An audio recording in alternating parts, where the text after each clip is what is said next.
On to more important matters. The Prime Minister is right now at the centre of a political firestorm, unable to catch a break amid a raft of recent government blunders.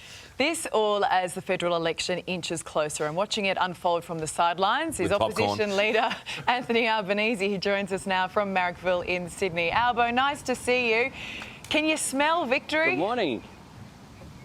Oh, I'm not getting ahead of myself. Labor's only won government from opposition 3 times since the Second World War. This is a mountain to climb, and I'm climbing up that mountain step by step. Seriously though, Albo, if Labor doesn't win this next election, the party may as well give up. Karl, it's always tough for Labor to win government from opposition. History tells us this. 1972, 1983 and 2007. They're the only times in my lifetime we've done this. But we're holding the government to account. I think Australians are increasingly looking at this government and saying, no, they don't deserve a second decade in office because they don't even have a plan for the current one. They haven't delivered on the promises that they said they would deliver when Scott Morrison became the Prime Minister 4 years ago now. Like an anti-corruption commission, it's still not there. They don't have a plan for the economy. And they haven't learned from the mistakes that they've made. Everyone makes mistakes, but the rollout of the vaccine was diabolical. We were too slow. The Prime Minister said it wasn't a race. And then the rollout of rapid antigen tests, it's the same. It's easier to catch COVID in many places than it is to catch a rat. Well, look, I mean, he hasn't had too many wins of late, Scott Morrison. Like, he was talking yesterday, I think it was like bouquets and stings. It's mainly been stings. But the issue you've got, do you think voters know what you stand for? Well, I've been around a while. My biography, written by Karen Middleton, was called Telling It Straight. They know that I'll be straight. They know from my appearances with Karl on the Today Show every Friday morning for many, many years. I think your listeners know what I stand for. And I stand for old-fashioned Labor values. I stand for a strong economy. I stand for making sure that people can not get left behind, but also that they not get held back for opportunity. I stand for aspiration. Also, Albo, the perception is that you stand for inner-city lefties. Is that true? Well, I stand for all Australians, Karl, and I'm comfortable sitting in a pub in Hughenden in North Queensland, just as I am comfortable sitting around a boardroom talking about business. I make no apologies for the fact that I've got out and about around this country. I engage with the business community, I engage with farmers, I engage with people in my electorate that's a very diverse electorate. A lot of people have come to my electorate making Australia their home from all over the world, and they're success stories, and that's a good thing. I don't want Australians to be left behind. I also stand for safety for women and gender equality as well, something I think that this government have forgotten about.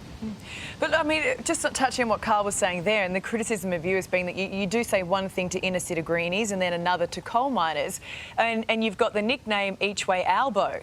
How does that sit with you? Well, it's just not true, of course. I say exactly the same thing wherever I am. And the truth is that that was the Prime Minister getting a bit of a tip from a far-right commentator who used that. Because you know where that came from? Because during the crisis, when the government needed our support to stimulate the economy, we said we wouldn't allow the perfect to be the enemy of the good. So in areas like JobKeeper, we argued for wage subsidies. We argued their system was flawed, but we said we wouldn't block it because we're in a position to do so. We wouldn't block any of the measures, even though we would point out their issues. We tried to move amendments. When the amendments weren't successful, we said we would put the national interest first, not play political games during the pandemic. I see that as a strength.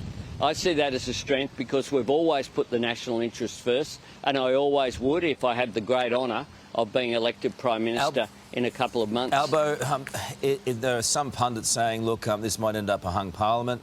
It might be very, very close. Are you prepared to do deals with the Greens? Are you prepared to do deals with Clive Palmer? No, I intend to lead a majority government. Only Labor can form a majority government.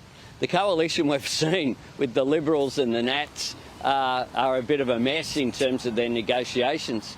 Even the Prime Minister humiliated going to a conference in Glasgow, not being able to say what he wanted to say because Barnaby Joyce wouldn't let him.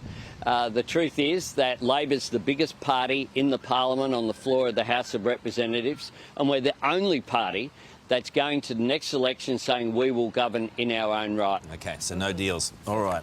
Hey, we know that the PM got stumped by the cost of bread and milk the other day. You, of course, are across household items. Here we go. For your female voters, can you give us the price of a box of Carefree? No, I can't. I live with my son, who's 21 years old, and I assure you that is something I can't. I can tell you the price. You have. I can tell you the price of milk and bread and Vegemite and a range of products. Yeah. I can tell you the price of cereal, but no, you got me there, Stumped you on Ali. that one, didn't I? Ali 1, Albo 0. All right. You're going to get all the awards now, damn it. Good on you, Albo.